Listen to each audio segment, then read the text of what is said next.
Current లేదని ప్రశ్నిస్తున్న ప్రజలపై విద్యుత్ శాఖ బెదిరింపులకు పాల్పడటాన్ని బీఆర్ఎస్ వర్కింగ్ ప్రెసిడెంట్ కేటీఆర్ ఖండించారు. కరెంటు లేదని సోషల్ మీడియాలో పోస్టులు చేసిన వారిని విద్యుత్ ఉద్యోగులు బెదిరిస్తున్నారని కేటీఆర్ అన్నారు. ఎల్బీ నగర్ కు చెందిన కృతిక కరెంటు రావటం లేదని ట్వీట్ చేయగా దానిని డిలీట్ చేయాలని అధికారులు ఒత్తిడి తేవటాన్ని తప్పుపట్టారు. కృతికకు మద్దతుగా ఉంటామని ట్వీట్ చేశారు. ప్రజలను బెదిరింపులకు గురి చేయటమే కాంగ్రెస్ ప్రజాపాలన అవుతుందా అని కేటీఆర్ ప్రశ్నించారు.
కరెంటు లేదని ప్రశ్నిస్తున్న ప్రజలపై విద్యుత్ శాఖ బెదిరింపులకు పాల్పడటాన్ని బీఆర్ఎస్ వర్కింగ్ ప్రెసిడెంట్ కేటీఆర్ ఖండించారు.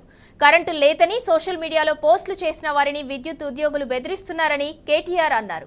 ఎల్బీ నగర్ కు చెందిన కృతిక కరెంటు రావటం లేదని ట్వీట్ చేయగా దానిని డిలీట్ చేయాలని అధికారులు ఒత్తిడి తేవటాన్ని తప్పుపట్టారు. కృతికకు మద్దతుగా ఉంటామని ట్వీట్ చేశారు. ప్రజలను బెదిరింపులకు గురి చేయటమే కాంగ్రెస్ ప్రజాపాలన అవుతుందానని కేటీఆర్ ప్రశ్నించారు.